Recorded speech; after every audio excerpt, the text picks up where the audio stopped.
Une miette d'histoire. Comment on dit? Une miette. Une miette. Une miette.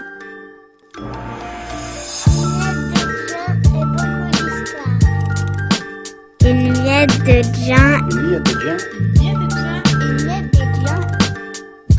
et beaucoup d'histoires.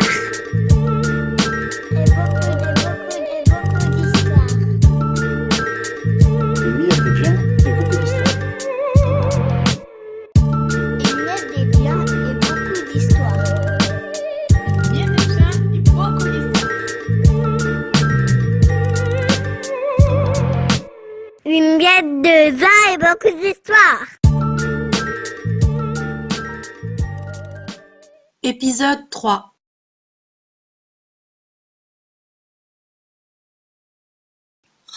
Il est né il y a 100 ans, 1000 ans, 10 000 ans, une nuit d'étain. Il a accompagné les danseuses antiques et les combats médiévaux.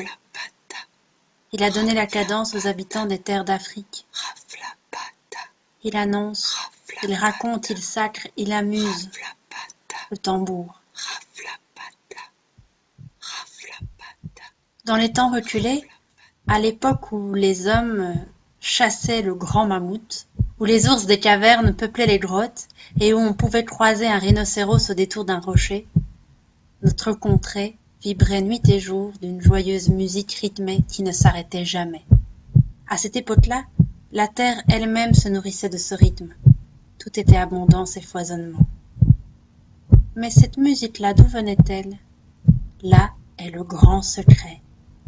Aussitôt dévoilé, aussitôt oublié. Chut.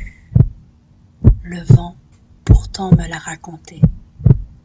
À ce moment-là, chaque enfant qui naissait recevait à sa naissance un cadeau de la terre, un tambour. Il ne se voyait pas. Il était niché dans un repli d'un petit coin du corps, le cœur. Ce tambour caché suivait le tempo du cœur de la terre. Les enfants n'étaient pas toujours conscients de la présence de l'instrument. Certes, ils ressentaient la vibration, mais ne se l'expliquaient pas vraiment.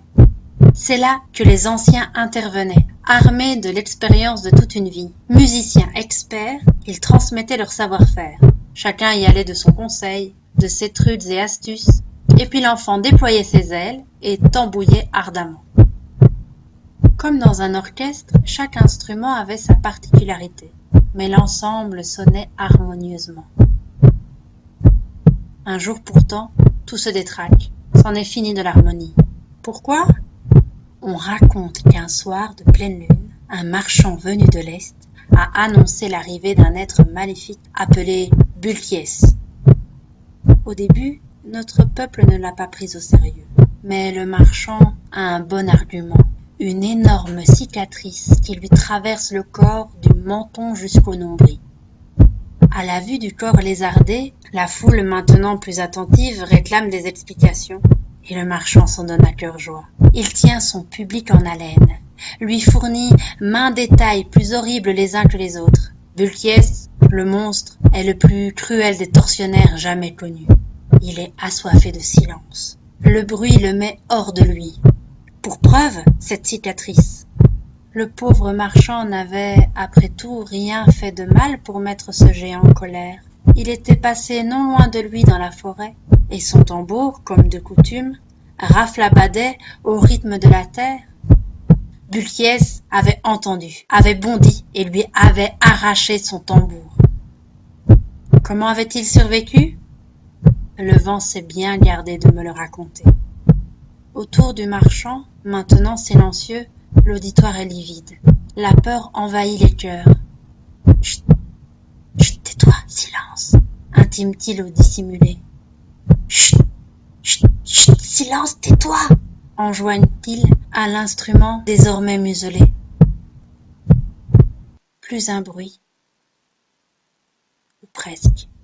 Une jeune fille dénommée Bara est restée de marbre. Ni la cicatrice, ni les détails sanglants du marchand ne l'ont terrorisée. Ceux qui l'entourent perçoivent distinctement sa musique interne. Très vite les « Chut, chut, chut, chut, pleuve. Chut, chut, chut, tais-toi, silence. Chut, chut, tais-toi, silence. Chut, chut, tais-toi, silence. Chut, chut, tais-toi, silence. Chut, chut, tais-toi, silence. Mais Bara ne scie pas. Sa musique se poursuit. La demande se transforme alors en marchandage, en menace et en violence. Mais Bara danse, chante et tambourine de plus belle. Les silencieux la poussent. Puisqu'elle a la folie de continuer son raffut, qu'elle aille le faire plus loin.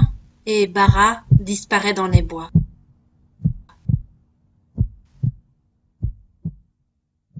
Au village, on murmure maintenant la boule au ventre. À tout moment, Bulkiès peut débarquer. Dans ce calme pourtant, un homme ose prendre la parole. Le marchand. Il n'avait pas fini son histoire. En effet, si le marchand est venu jusqu'ici, ce n'est pas seulement pour colporter la peur, mais aussi parce qu'il a une solution. Bulkiès est un être abominable, sauf quand il dort. Assoupi, il n'entend rien, il ne voit rien, il ne fait rien. Pour l'endormir, encore une fois le marchand a la solution. Rien de tel qu'un bon repas. Ignoble le titan, mais surtout gourmand. Et c'est ainsi que les villageois, autrefois joyeux et insouciants, deviennent sinistres, stressés et surmenés. Tous sont au travail pour fournir aux marchands les offrandes à amener à Bulkiès. Le temps a passé. Le marchand venu de l'Est est mort. Bulkiès a été oublié, mais la peur est restée. Elle s'est transmise de génération en génération, une véritable gangrène. Les humains se laissaient dévorer par elle. La terre s'épuisait. Et puis un jour, un roulement au loin, du côté de la forêt. Les enfants intrigués sont les premiers à s'approcher des papillons dans le ventre. Ça commence à se bousculer à l'intérieur. Le son s'amplifie. La vibration au-dedans se fait plus forte. Les enfants apprivoisent ces nouveaux soubresauts de joie. Tout autour, la nature tressaille. Que se passe-t-il ? La peur peu à peu se dissipe. Au fur et à mesure que le son augmente, les enfants aperçoivent à la lisière du bois une silhouette. Elle gesticule et sautille. Les enfants ont alors la furieuse envie de faire comme elle. À l'horizon, un corps à présent se dessine. Une vieille femme chantonnante les rejoint bientôt.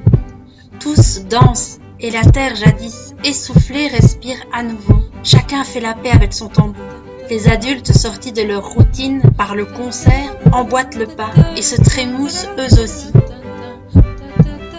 À nouveau l'équilibre et le rythme. Et comme par magie, ce qui était oublié fut à nouveau célébré.